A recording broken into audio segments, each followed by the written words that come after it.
electrophysiological features that are characteristic for differentiate epileptic seizures from non-epileptic events or mimics are EEG features, and we can register interictal or ictal changes, and they are very specific for the epileptic seizures, and they are missing usually in non-epileptic events.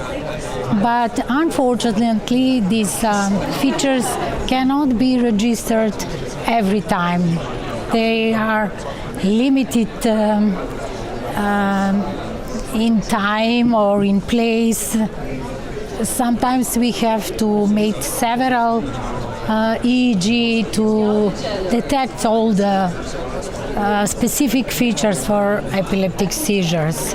And with increasing the number of EEG recordings, we can increase this possibility to register these specific ictal or interictal changes. And they are different.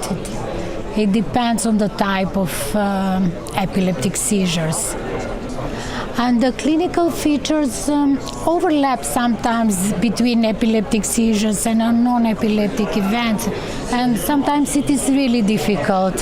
But there are some characteristics, for example, the time duration of non-epileptic features, they usually last longer than epileptic seizures. They are very short.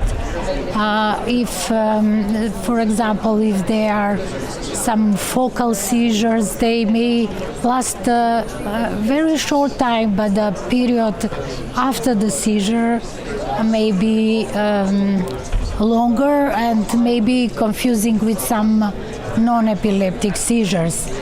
And other features that differentiate not just time, but the clinical presentation.